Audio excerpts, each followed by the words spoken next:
Once again welcome back student. आज हम नए चैप्टर के साथ है, चैप्टर नंबर 5 कर्टिसेस।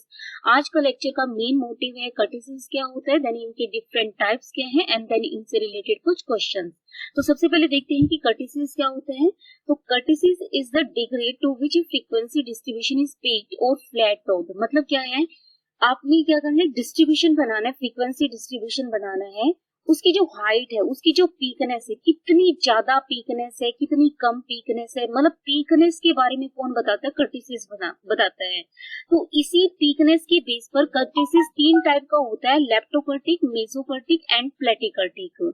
जैसे कि हम नॉर्मल डिस्ट्रीब्यूशन की बात करें, नॉर्मल डिस्ट्रीब्यूशन में क्या होता है, जो ये लाइन है वो मीन को डिनोट करती है और इसमें क्या होता है, मीन, मीडियन, मोड तीनों चीज इक्वल होती है और जितना एरिया मीन के लेफ्ट में है उतना ही एरिया मीन के क्या होता है, राइट में होता है।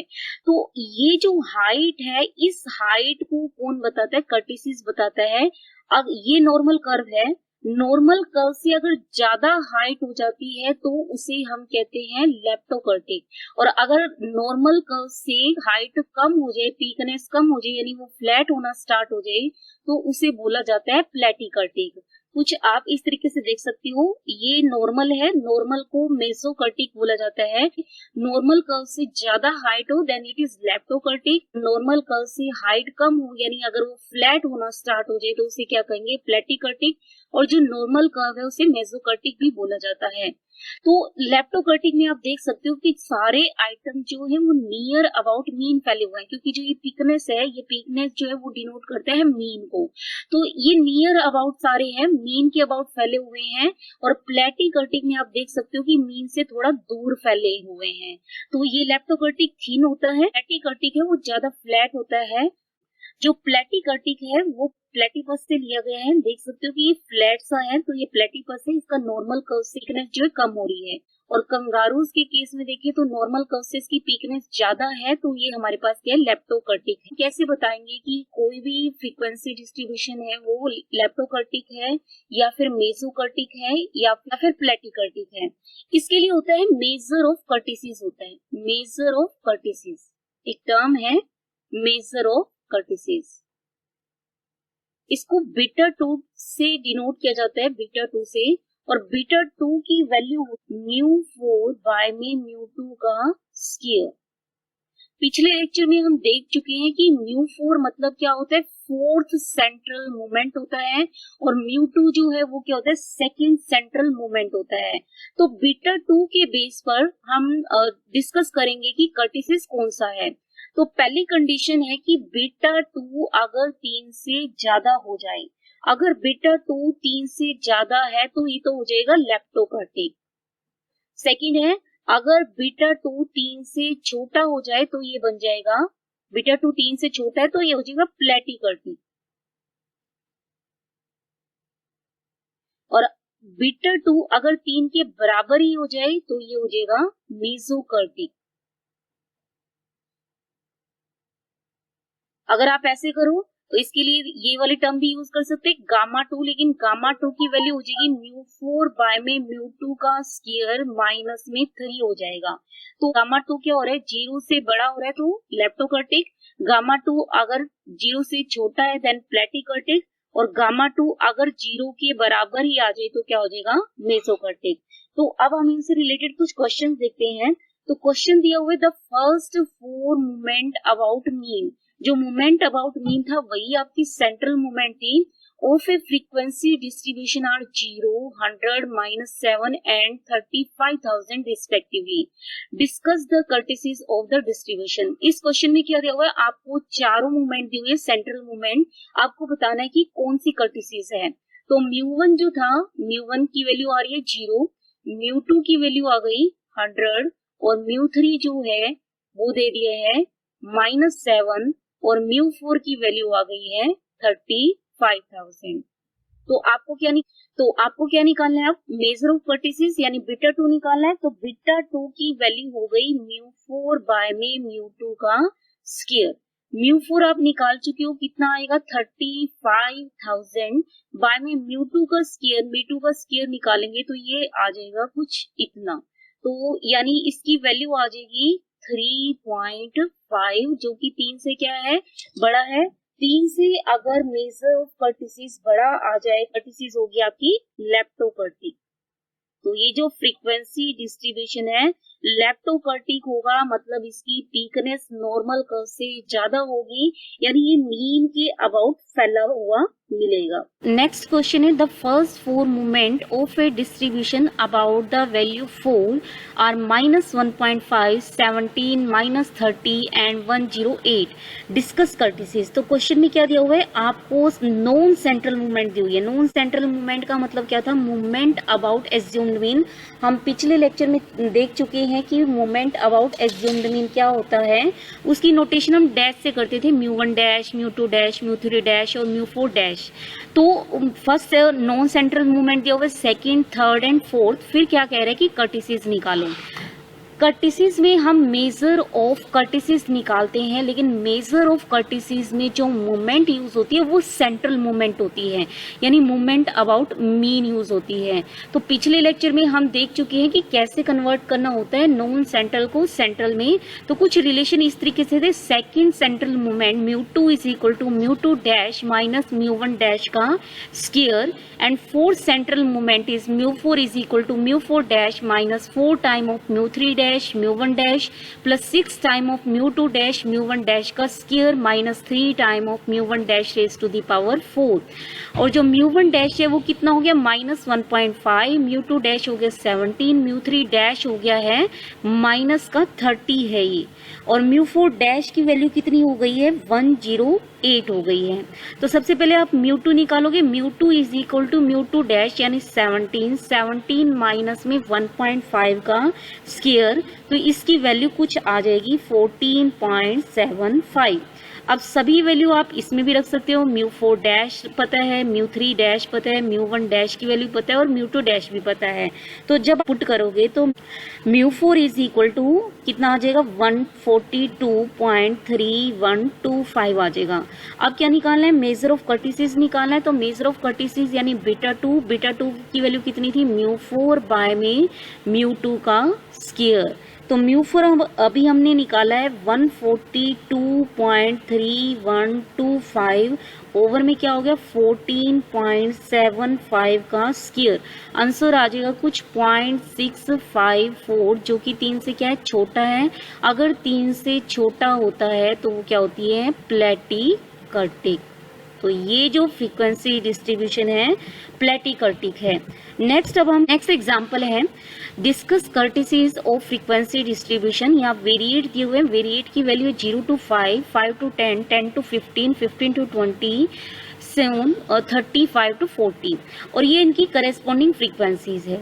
तो इस बार पिछले क्वेश्चन में क्या था, आपको सेंट्रल मूवमेंट गिवन थी या फिर नॉन सेंट्रल मूवमेंट गिवन थी, लेकिन इस क्वेश्चन में आपको सेंट्रल मूवमेंट गिवन नहीं है। तो सबसे पहले क्या करोगे, आप सेंट्रल मूवमेंट निकालोगे या फिर नॉन सेंट्रल निकालोगे, देन उसको सेंट्रल में कन्वर्ट करोगे और फिर क्या निकालोगे, कर्टिसिस। तो सबसे पहले हम क्या निकालते हैं, नॉन सेंट्रल मूवमेंट निकालते हैं, फिर उसको हम कन्वर्ट कर देंगे सेंट्रल मूवमेंट में। तो वेरिएट दिए हुए हैं, वेरिएट की जो ये रेंज है ये फ्रीक्वेंसीज हैं। तो वेरिएट की वैल्यू हमें पता है कि लोअर और अपर लिमिट का मिड पॉइंट लेना है, तो वेरिएट हम निकाल सकते हैं, लेकिन कैलकुलेशन आपकी मर्जी है कि आप डायरेक्ट मीन निकाल। तो आप क्या कर सकते हो, मीन निकाल सकते हो, फ्रीक्वेंसी इनटू में एक्स कर सकते हो, लेकिन ये डेसिमल में है, फ्रैक्शन में है, तो कैलकुलेशन थोड़ी लेंथी पड़ेगी।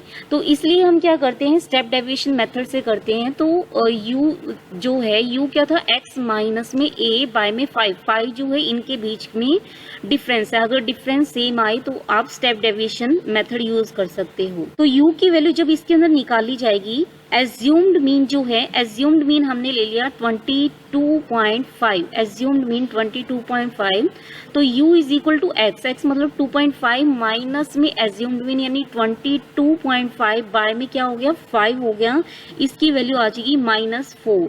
सेम ये निकाल सकते हो, -3, -2, -1, 0, 1, 1, 2 एंड 3।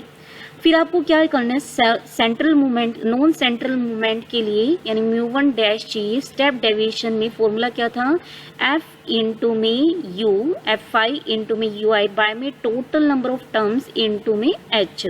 तो h है कितना हो गया, 5 हो गया। तो f5 इंटू में ui चाहिए, तो f5 इंटू में ui यानी कितना हो गया, माइनस का 8 हो गया, माइनस का 8, देन माइनस का 15, माइनस 14, माइनस 13, 0, 16, 16 और ये हो गया है कुछ 9।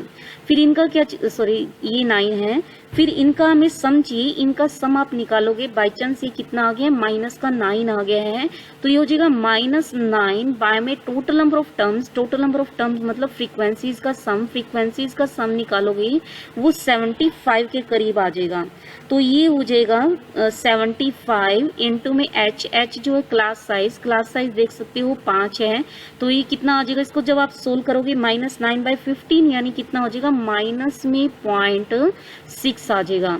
ये तो था म्यू1 डैश, लेकिन आपको क्या चाहिए, म्यू2 डैश चाहिए। तो म्यू2 डैश के लिए आप क्या निकालोगे, एफ यू स्क्वायर निकालोगे।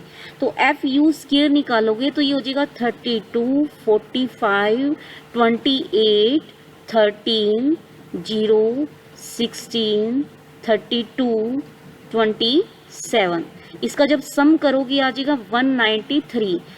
तो जब म्यू2 डैश निकालोगे, म्यू2 डैश क्या होगा, एफ यू स्क्वायर्स का सम यानी 193 बाय में टोटल नंबर ऑफ टर्म्स यानी 75 इंटू में क्लास साइज जो कि 5 है। तो जब इसकी वैल्यू सोल्व की जाएगी 64.33।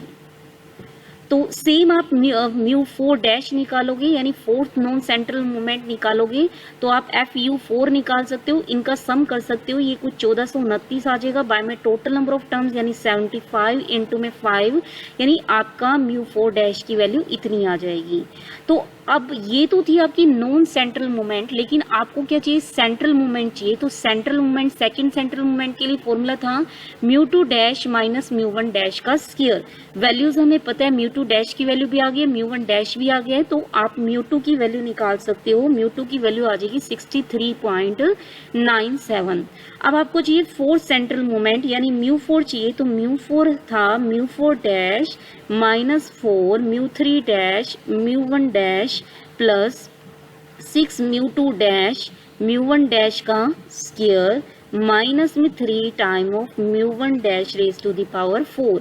अब हम म्यू1 डैश निकाल चुके हैं, म्यू2 डैश भी, म्यू4 डैश भी। सेम आप क्या कर सकते हो, म्यू3 डैश निकाल सकते हो। तो उसके लिए आपको क्या चाहिए, एफ यू का क्यूब। तो जब आप इसको निकालोगे म्यू3 डैश की वैल्यू जो है वो आ जाएगी माइनस में 285। तो जब सारी वैल्यू पुट कर दोगे तो म्यू4 की वैल्यू आ जाएगी 11362.895। तो अब क्या निकालना है, मेजर ऑफ कर्टिसिस यानी बीटा 2 निकालना है। तो बीटा 2 इज इक्वल टू म्यू4 बाय में म्यू2 का स्क्वायर। वैल्यूज पुट कर दोगे तो आंसर आ जाएगा 2.776 यानी लेस देन 3 है। तो ये कैसा डिस्ट्रीब्यूशन हो गया है, प्लेटी कर्टिक। तो नेक्स्ट क्वेश्चन है, the standard deviation of A symmetrical distribution is 3। जो डिस्ट्रीब्यूशन है उसका स्टैंडर्ड डेविएशन गिवन है 3 है। What must be the value of the fourth central moment या moment about mean in order that frequency distribution is mesokurtic। इस बार आपको कर्टिसिस बताई हुई है, mesokurtic है, स्टैंडर्ड डेविएशन गिवन है, आपको फोर्थ सेंट्रल मूवमेंट निकालनी है। तो स्टैंडर्ड डेविएशन हमने पिछले लेक्चर में देखा था, स्टैंडर्ड डेविएशन का जो स्क्वायर है यानी जो वेरिएंस है वो क्या होती थी, सेकंड सेंट्रल मूवमेंट यानी जो म्यू2 है वो सिग्मा स्क्वायर होता था, यानी म्यू2 की वैल्यू कितनी आ जाएगी, 9 हो जाएगी। मेसोकर्टिक का मतलब क्या है, जो मेजर ऑफ कर्टिसिस है यानी बीटा 2 जो है उसकी वैल्यू कितनी है, 3 है, लेकिन बीटा 2 किसके बराबर होता है, म्यू4 बाय में म्यू2 का स्क्वायर। तो ये हो गया 9 का स्क्वायर 81 इंटू में 3 यानी कुछ आ जाएगा 243 के करीब। तो ये थे कुछ एग्जांपल्स कर्टिसिस से रिलेटेड। तो आज के टॉपिक में हमने क्या किया, कर्टिसिस किया, कर्टिसिस के डिफरेंट टाइप्स देखे। तो हमने देखा कि जो पीकनेस है या फ्लैटनेस है उसको मेजर कौन करता है, कर्टिसिस करता है, और उसकी पीकनेस के बेस पर कर्टिसिस 3 टाइप का होता है, लेप्टोकर्टिक, प्लेटिकर्टिक एंड मेसोकर्टिक। नॉर्मल कर्व से अगर हाई हो पीक तो क्या हो जाएगा लेप्टो, अगर लेस हो देन इट इज प्लेटिकर्टिक। सो आज के लिए इतना ही। Thank you students.